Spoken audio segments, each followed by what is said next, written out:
Pessoal, então, o conteúdo de hoje vai ser sobre o diagrama de classes, tá? Que é mais um daqueles diagramas OML que eu falei. O diagrama de classe, ele tem... Eu vou mostrar um diagrama feito aqui, só para a gente ver a cara dele, tá? Ele tem essa cara aqui, ó.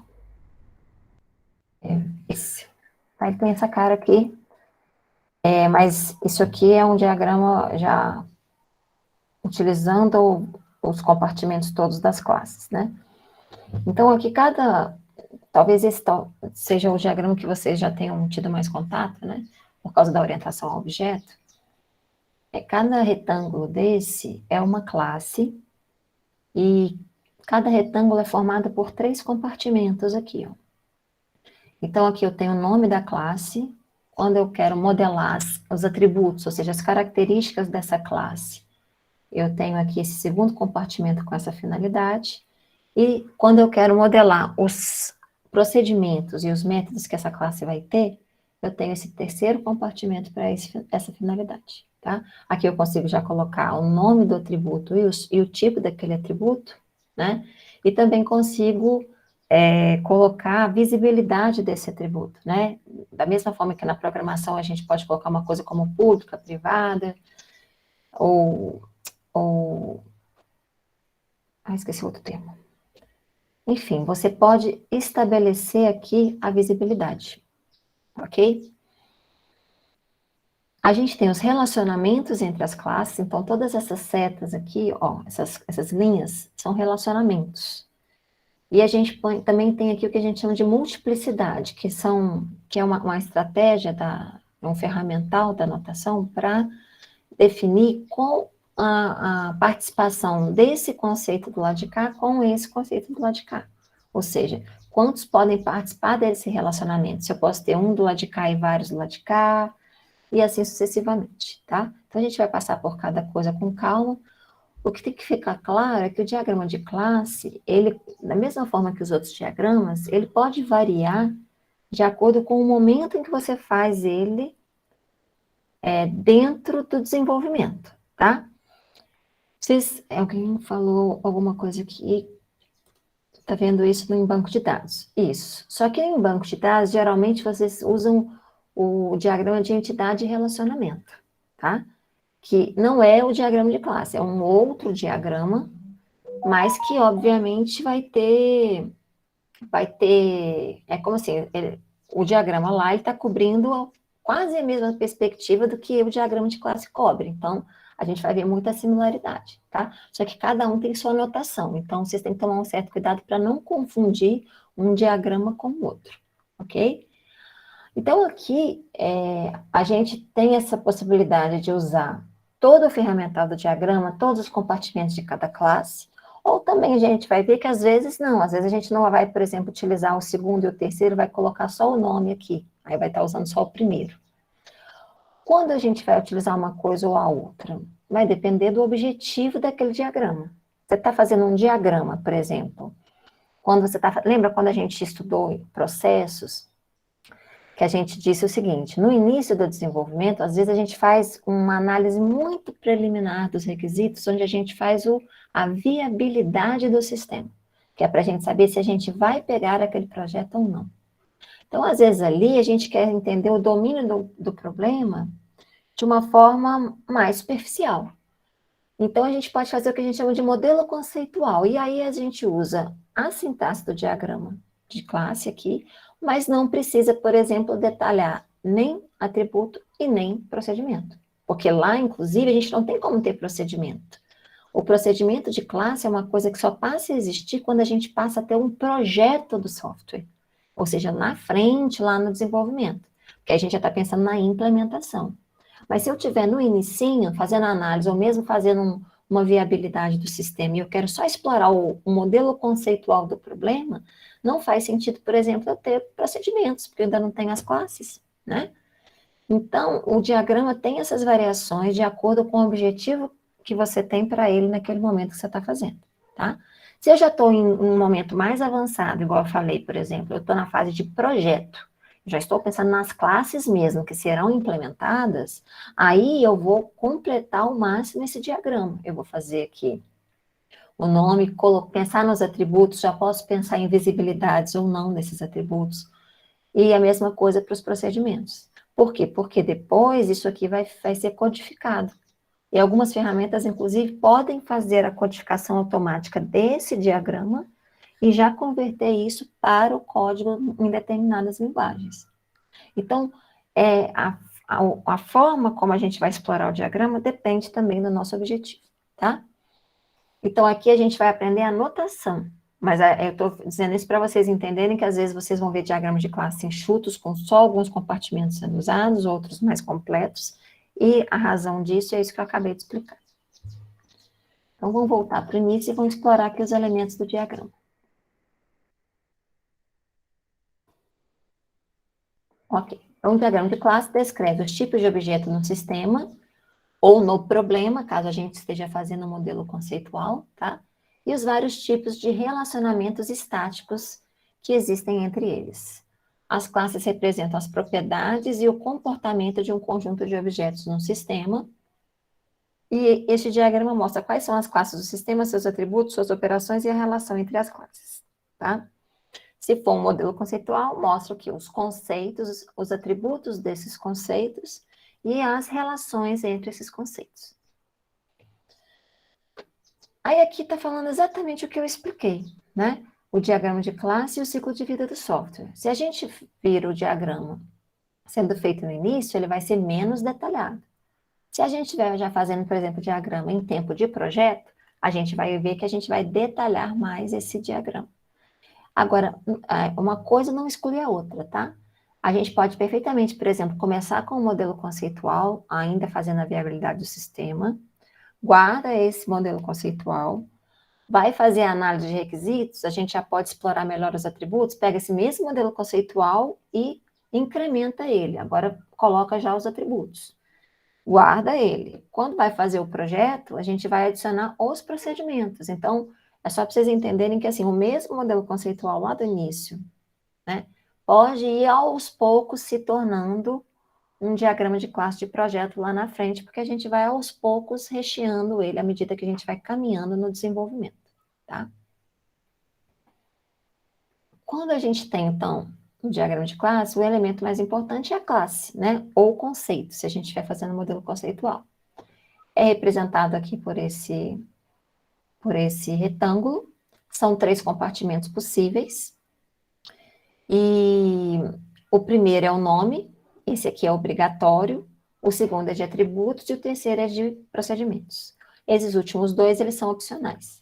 Então, se você estiver usando um editor de UML, lá em algum lugar vai ter a opção de você ocultar esses compartimentos aqui, tanto o segundo quanto o terceiro, tá? Só o primeiro que não, porque ele é obrigatório. Aqui eu tenho exemplo de uma classe em três possibilidades, né? Uma classe que está só com o primeiro compartimento, então isso aqui poderia estar no modelo conceitual. Aqui eu já tenho a mesma classe, mas eu estou usando o segundo compartimento para detalhar os atributos, tá? E aqui no terceiro caso eu estaria usando todos os compartimentos. Então eu estou usando aqui atributos e procedimentos. Protect, eu tinha esquecido esse termo. Então, olha só, além disso, a gente tem a questão da visibilidade, ok? A visibilidade desses elementos aqui dentro. Então, a gente aqui tem a mesma ideia daquela que a gente tem quando a gente está programando em C, né? Que vocês já conhecem a linguagem. Você pode ter um atributo que é público, privado ou protegido. E a UML reflete isso aqui. Então, por exemplo, nesse caso aqui, ó, todos são privados, porque está com um sinalzinho de privado. Mas eu poderia especificar isso para cada atributo, tá? Qual que é a vantagem da gente especificar isso aqui? É porque o que eu falei, depois eu vou mostrar para vocês, mas a gente tem como converter um diagrama de classe, fazer uma conversão automática para código. E aí o que acontece? Ele já codifica para uma linguagem, vamos supor C, aí depende do editor de UML, né? Porque cada editor, se ele fornecer o suporte à automatização de código, ele vai oferecer para determinadas linguagens. Então, depende, né? E aí a gente escolhe qual linguagem ele gera já as cascas das classes, né? Lógico que a regra de negócio você tem que programar depois, mas ele gera as cascas, as declarações de procedimento, as declarações de atributo dentro da classe. Então, se você for, por exemplo, usar essa conversão automática de código, quanto mais completo tiver aqui especificado os seus elementos da classe, mais fidedigno já vai ser o código, né? Que senão depois você tem que ficar ajustando isso lá na frente.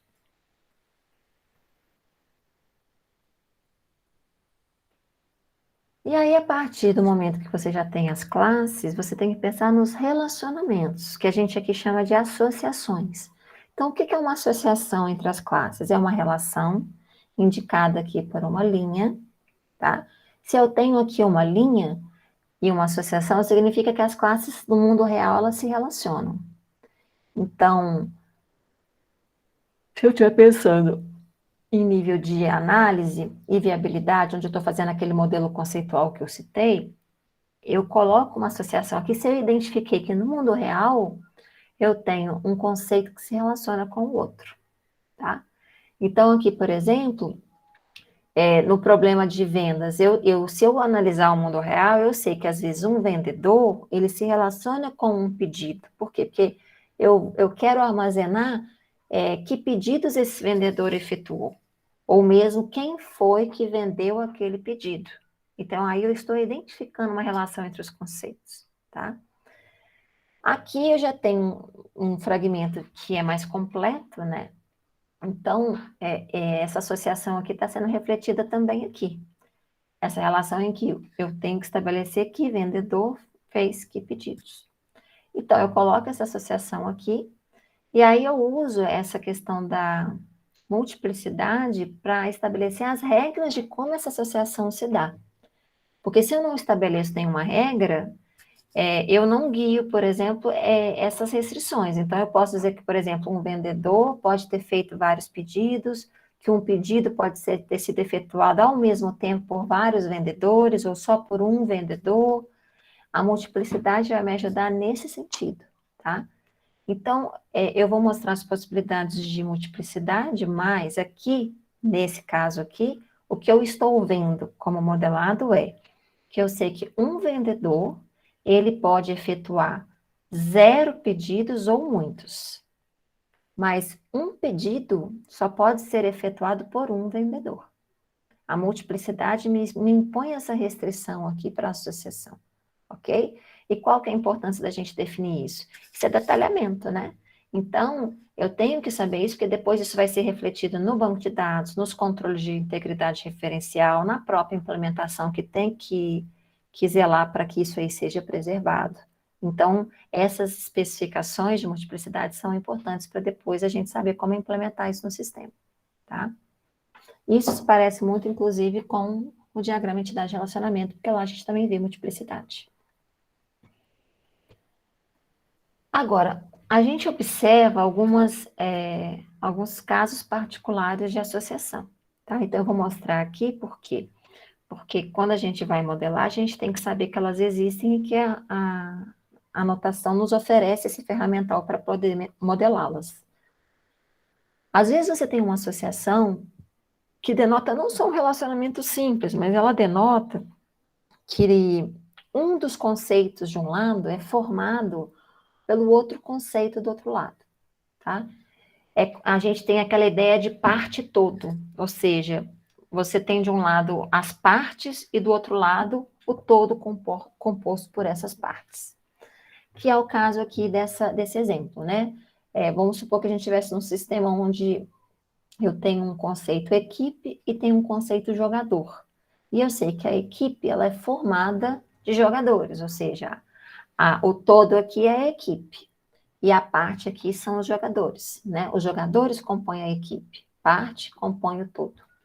Então, eu poderia não simplesmente colocar uma associação simples aqui, mas colocar isso aqui como uma agregação, que é justamente o tipo de associação que define essa relação parte-todo, tá?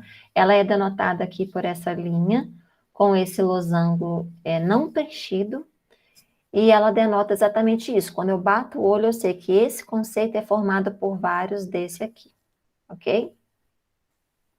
Dúvidas aqui?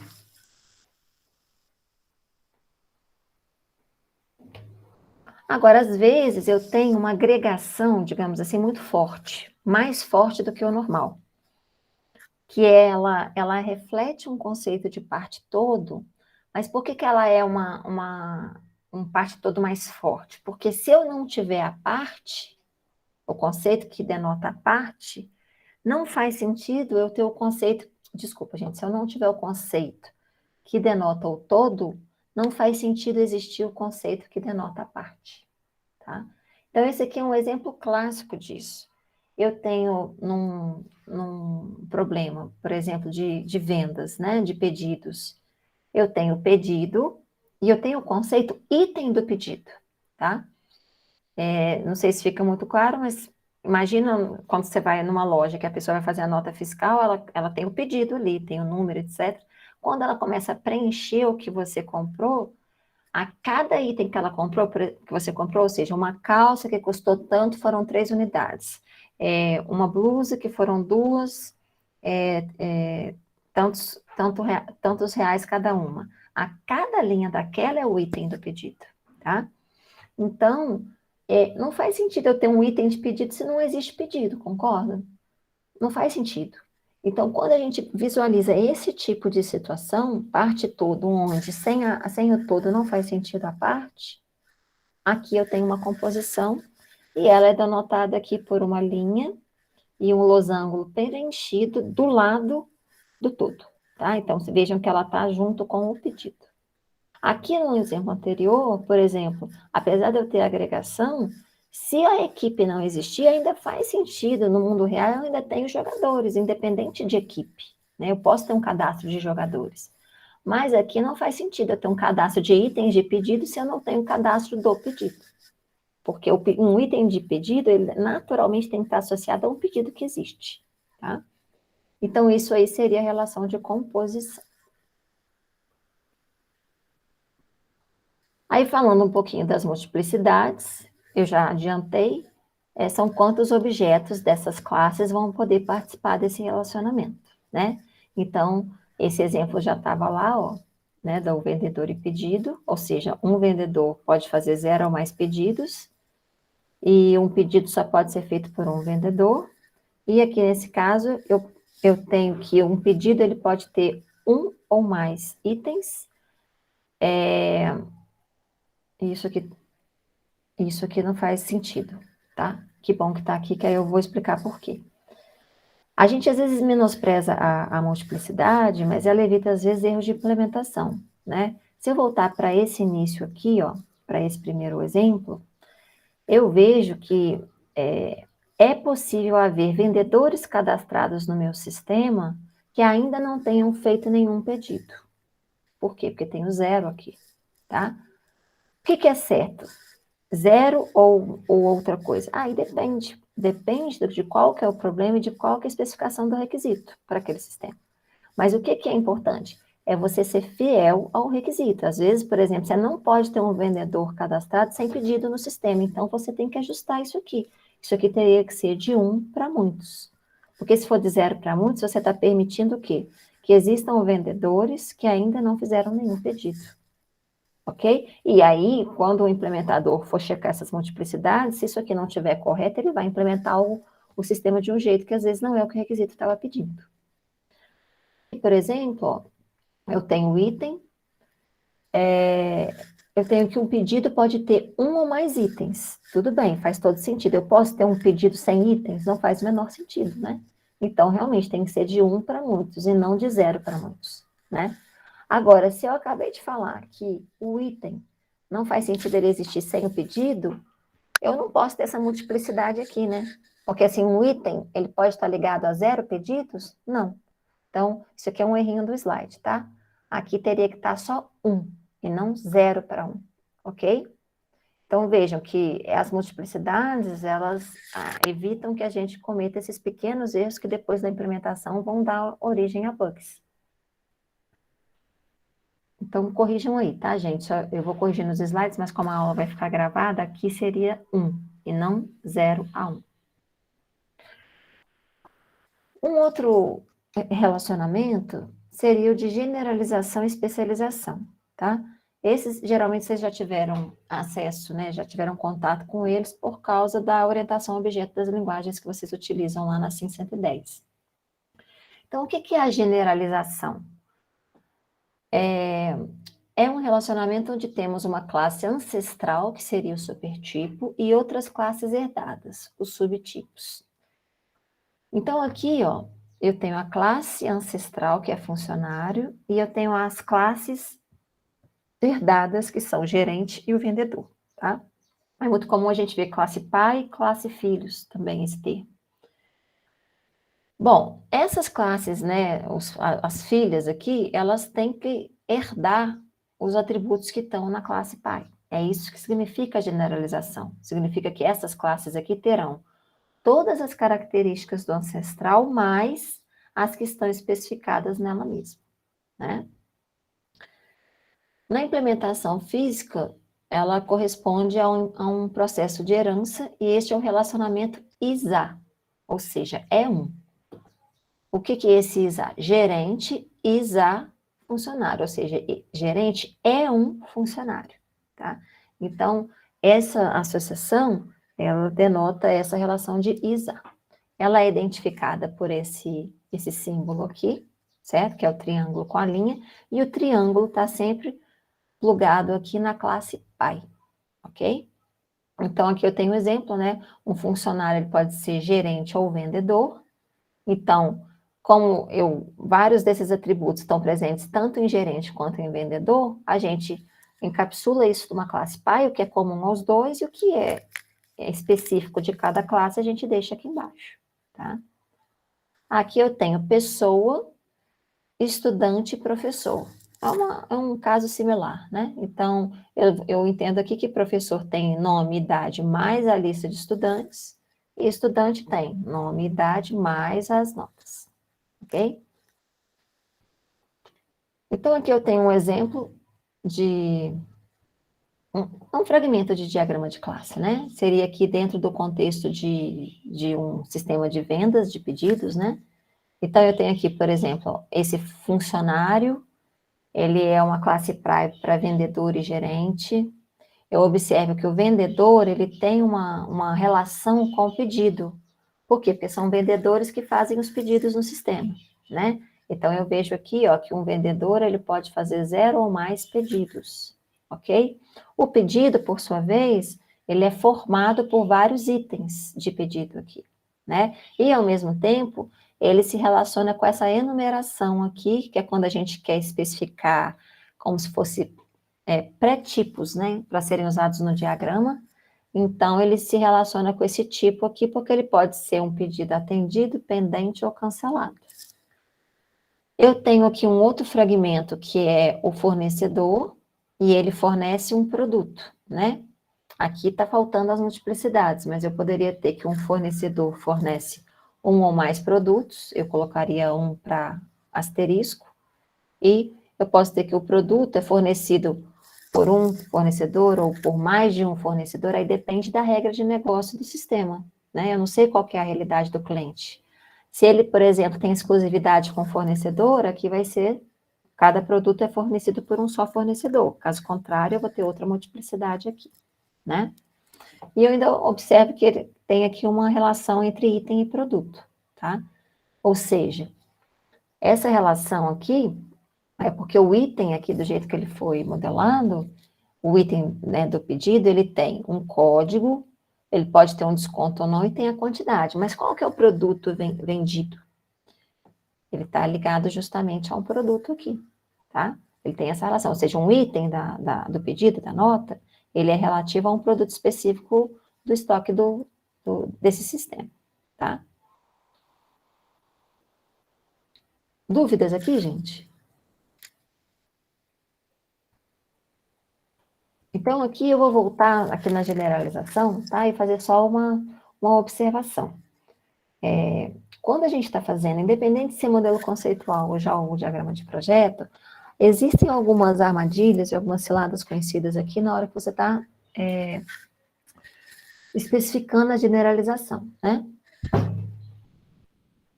Por exemplo, a gente só deve usar generalização, e aqui, generalização e especialização, a gente está falando mais ou menos da mesma coisa, mas a gente só, a diferença só é que é o sentido, né? Se eu estou identificando primeiro os filhos, para depois identificar o pai, eu estou generalizando aqui. E se for ao contrário, eu primeiro identifiquei o pai, e depois vou identificar os subtipos aqui, eu estou especializando, tá?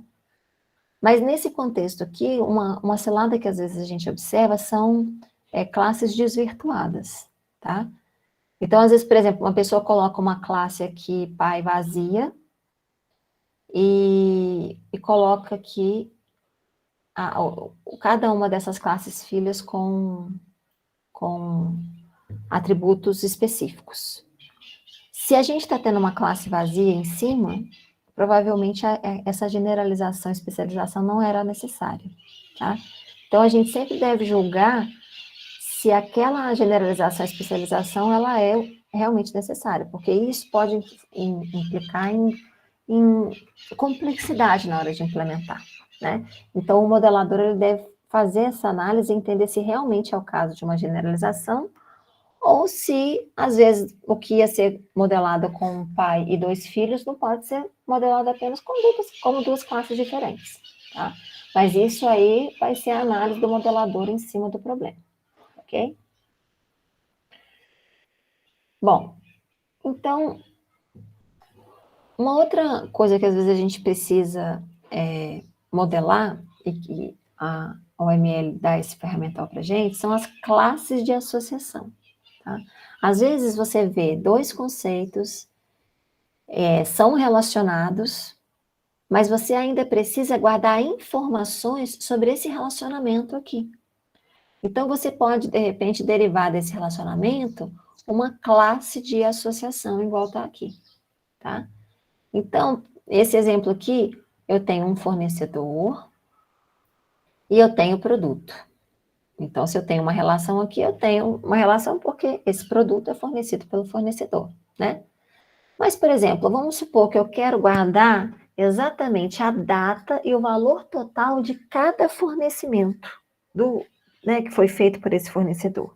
Eu não quero só saber que tal produto é fornecido pelo fornecedor, eu quero guardar o histórico dos fornecimentos que esse fornecedor fez. Isso acaba vindo dessa relação aqui. Mas se eu preciso guardar essas informações, eu posso modelar essas informações numa classe de associação, tá? E aí eu coloco os atributos que eu preciso guardar. Então, nesse caso, seria a data do fornecimento e o valor total desse fornecimento, tá? Isso me permite que, sei lá, num segundo momento, se eu preciso ver detalhes específicos de um dos fornecimentos, essa informação está guardada no sistema, tá? E não só que o fornecedor tal fornece tal produto e eu não sei mais detalhes sobre isso, ok? A gente aqui não entra nisso, tá, pessoal? Lá na 2 eu faço essa parte, mas a gente vai ver também que quando a gente já tem o diagrama de classe pronto, a gente depois tem algumas regras de conversão, por exemplo, disso, para como isso vai ser transformado no banco de dados. Porque eu não quero bagunçar muito a cabeça de vocês, que eu não sei em que ponto vocês estão no banco de dados, né?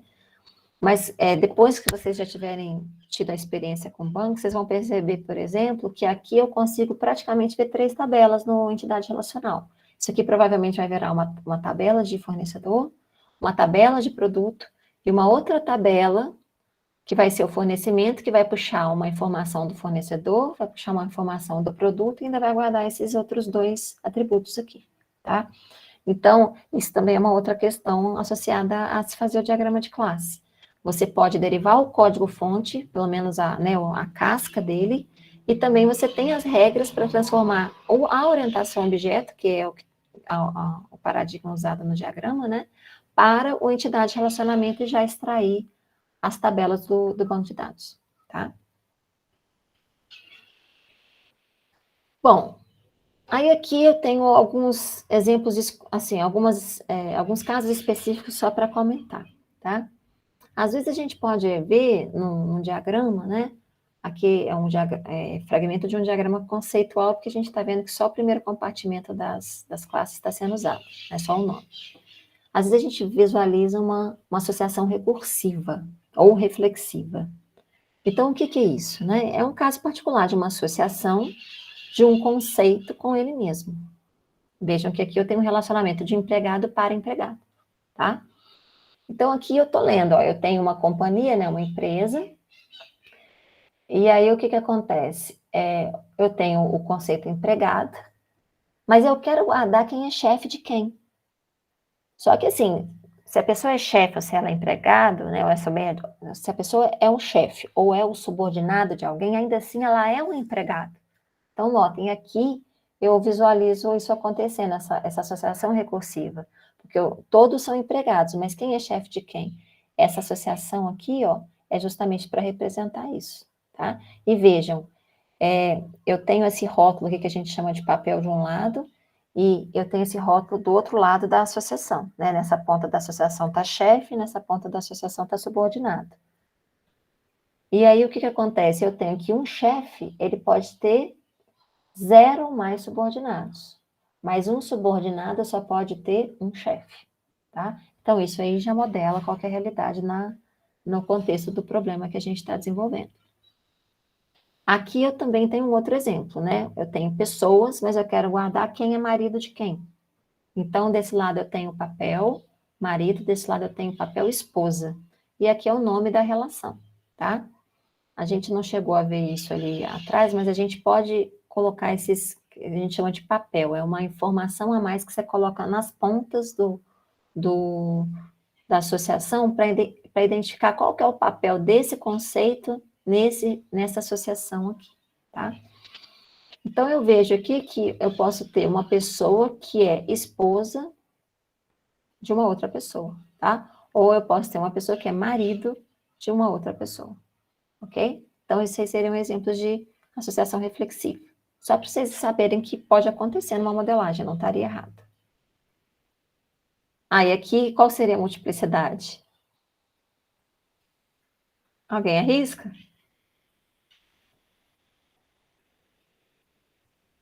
Tem uma multiplicidade correta aqui para a gente colocar?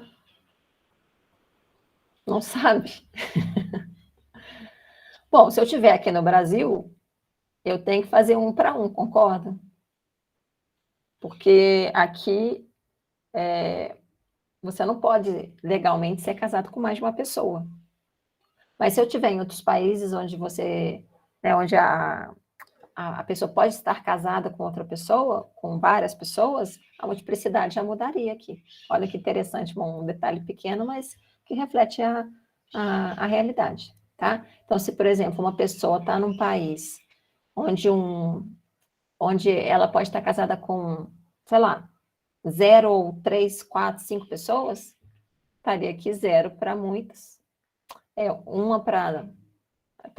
Depende, né? Se só puder casar com muitas esposas, mas a esposa não pode casar com muitos maridos, só um. Então, isso aqui vai refletir nas multiplicidades, tá? Se estiver na Arábia, o homem é 0 para 1 e a mulher é 1. Isso aí, tá? Ou seja, se a gente tiver lá na Arábia, onde você tem um marido que pode ter 0 ou mais esposas, mas a esposa só pode ter um marido, a esposa poderia ter um marido aqui e o marido poderia ter 0 ou muitas esposas, tá? Mas só para descontrair mesmo. Ok, gente? Dúvidas aqui?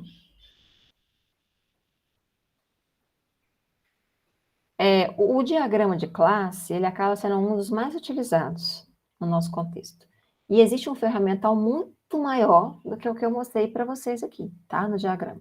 Mas a ideia aqui não é mostrar o que é mais necessário no cotidiano mesmo do desenvolvedor.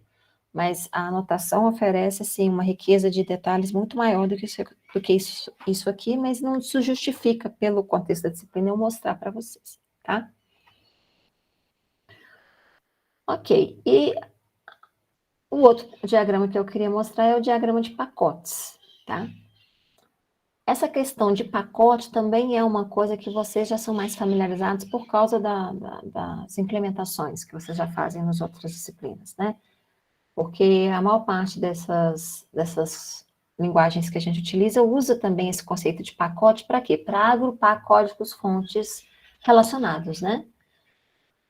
Na UML, o pacote ele vem para dois objetivos. Ou agrupar coisas que sejam correlatas, né? Ou mesmo para demonstrar a modularização dentro do sistema. Então, qual que é o símbolo de pacote, né, na UML? É esse símbolo aqui embaixo, tá? Eu posso ver dos três jeitos. Eu posso ver essa pastinha com o nome aqui em cima, com o nome no meio, ou mesmo aqui com um nome, dois pontos, outro nome, que isso aqui está indicando que é pacote dentro de pacote, tá? O pacote dentro da UML, ele é considerado um mecanismo genérico. Eu vou explicar por quê. Então, ele é composto de pacotes e as suas dependências. A gente vai observar que a gente pode fazer um diagrama puro de pacote, onde a gente mostra as dependências entre eles, ou pode usar pacotes em outros diagramas UML, tá? Então, aqui, por exemplo, eu tenho um diagrama de pacote puro, que os elementos vão ser só pacotes. Então, isso aqui é para mostrar o quê?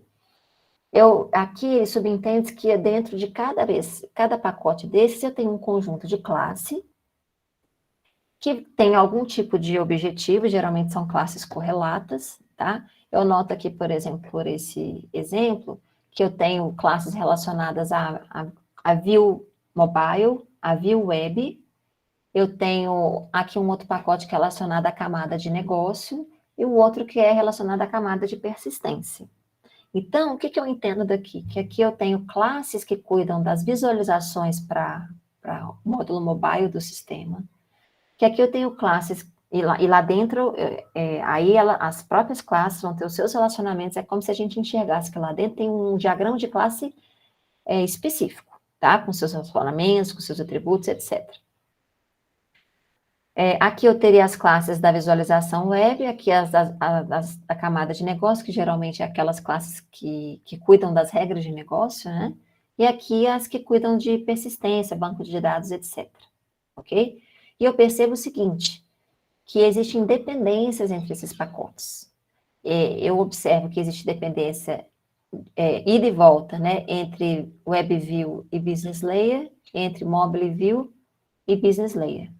Isso significa que classes aqui dentro utilizam classes aqui dentro na WebView. E o contrário também, tá? Por isso, essa dependência aqui sendo modelada. Agora, aqui eu já observo que eu tenho classes do Business Layer que utilizam classes do Persistence, mas o contrário não, tá? Quando eu falo que utiliza classe, geralmente, por exemplo, eu tenho uma classe aqui que vai, por exemplo, chamar um método de uma classe aqui. Tá? Então, por isso que eu visualizo essas dependências e isso é modelado aqui no diagrama de pacote. Tá? As dependências, elas não incluem informações sobre quantas classes do pacote de origem depende de classe do pacote destino. Tá? Então, eu posso ter aqui uma classe que usa uma classe daqui, algum procedimento, alguma coisa de uma classe daqui, ou eu posso aqui ter inúmeras classes que fazem uso de inúmeros recursos das classes daqui. Tá? Essa dependência só me fala que há pelo menos uma dependência entre classes e entre esses dois pacotes, tá?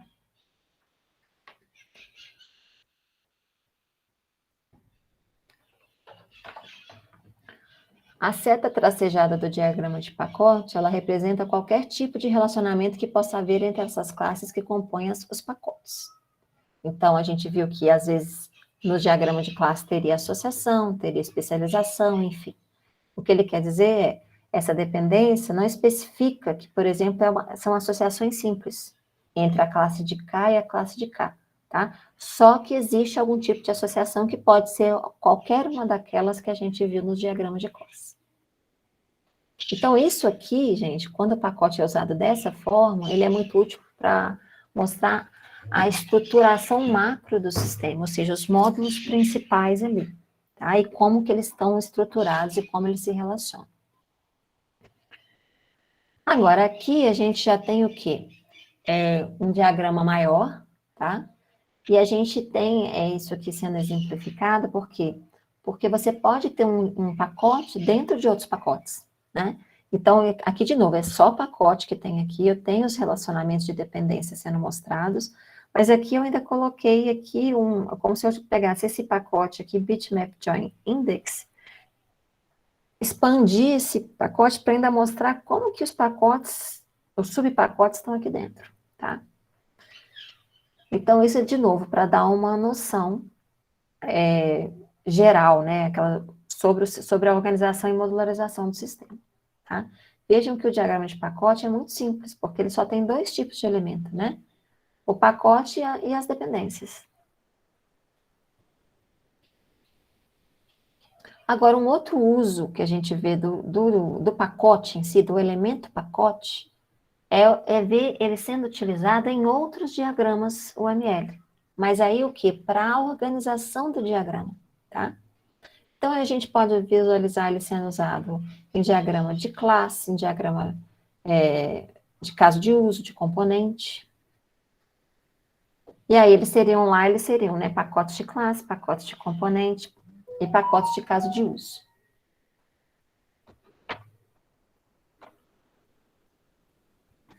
Aqui eu tenho um exemplo, tá? Eu tenho um pacote que tem um diagrama de caso de uso que está sendo usado com pacotes, tá? Quando a gente visualizar isso aqui, a gente está vendo que o pacote está sendo usado o quê? Para agrupar coisas parecidas naquele diagrama que eu estou tentando organizar, tá? Então, eu vejo aqui que esses pacotes estão sendo usados o quê? Para organizar, né, os módulos, porque aí fica mais claro para a gente que esses casos de uso aqui, ó, da esquerda, são relacionados ao módulo de controle de frente de loja, esses outros são de controle de estoque, esses outros são de controle de entrada e saída, tá? Então, isso ajuda a gente a agrupar coisas correlatas dentro do sistema nesses diagramas específicos, aqui, por acaso, de caso de uso.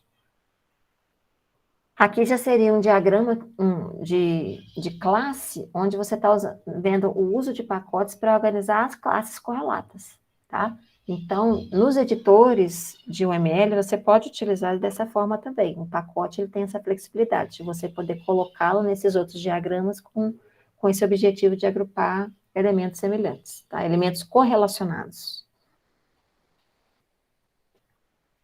Só. Seria isso aqui, tá? Ok, gente?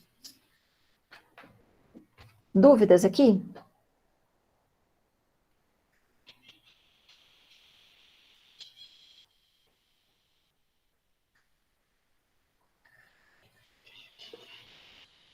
Nada? Tudo tranquilo?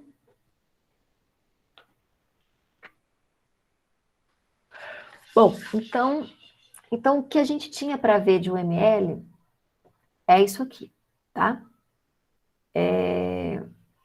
Eu vou deixar essa aula gravada lá no Moodle, e aí na semana que vem a gente já começa a ver um outro tópico, tá? Lembrem-se que o carnaval vai ser daqui a 2 semanas, não é isso? A gente vai ter uma paradinha aí, e aí logo depois a gente vai ter só mais 2 aulas e já vem os seminários, tá? Tá longe, mas como vai ter um feriadão aí no meio, sempre fica mais corrido. Então, aí fiquem atentos aí ao andamento da disciplina. Semana que vem eu devo passar uma lista de exercícios para vocês fazerem, tá?